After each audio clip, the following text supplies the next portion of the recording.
But we are looking at what's going to happen potentially in a couple of days, Nick, because all eyes on Tropical Storm Isaias. And Zach, you were just saying the Tropical Storm Watch has now extended to us? Yeah, it was initially just held out to the southern tier of Connecticut, but now it's reached most of southern New England with actually a tropical storm warning out into those areas that are in southern Connecticut. We'll have plenty more on Isaias in the coming minutes, but as of now, still clear skies out there, and you just notice a little hint of sun out towards the Zakum. It's going to be a beautiful start, but with it, very muggy and sticky conditions right back into the summer heat. You'll notice just how warm it is early on. 75 degrees on the low end in Worcester right now, just shy of 80 from Taunton out towards Hyannis.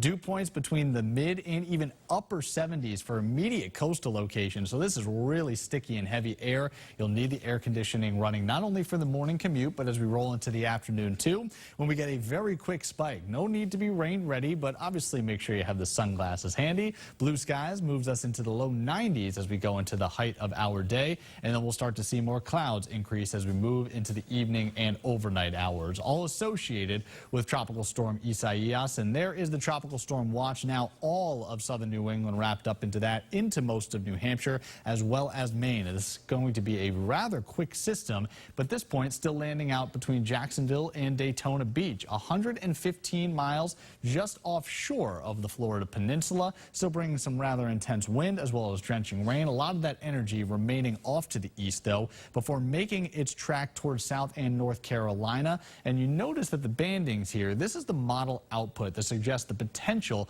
of where this system is going to land. We have that really close cluster that's making its way out towards the Berkshires and Western Mass. That is the likely track. We know this as a western push. So if that is ultimately the case, and there's still some variability to go along with this in the next 24 hours, it's less of an impact for central and eastern Massachusetts, with more of the flooding rain potential and torrential conditions as we go from the Berkshires into eastern New York. But still a wind event nonetheless, even as you go into immediate coastal locations. So obviously the largest rain totals will be right around where it makes landfall between South and North Carolina, looking out towards Wrightsville Beach in the immediate southeastern part of North Carolina, and then making its way up through the Chesapeake Bay area. And then you notice the shadings of colors here. When you get into the green, that is the lower amounts of rain. The yellow, the red, the purples, that has the potential to bring upwards of 6 inches. And I'm thinking there is that possibility in the isolated locations in Western Mass, but a better chance likely coming out towards the Albany area and parts of eastern New York State. As you go from the Worcester Hills in eastern Massachusetts, probably a half to a full inch on the high end, and it really diminishes as you go out towards the Cape and the islands, but you will likely see some of the highest wind gusts anywhere from about 40 to 50 miles per hour, and this may ultimately produce downed lines, downed trees, and some damages, so we'll keep a close eye on that from Tuesday night into Wednesday morning. And as we mentioned, this is a rather quick mover, so by Wednesday afternoon, a lot of this energy is in northern New England, and we're starting to slow things down here in Massachusetts.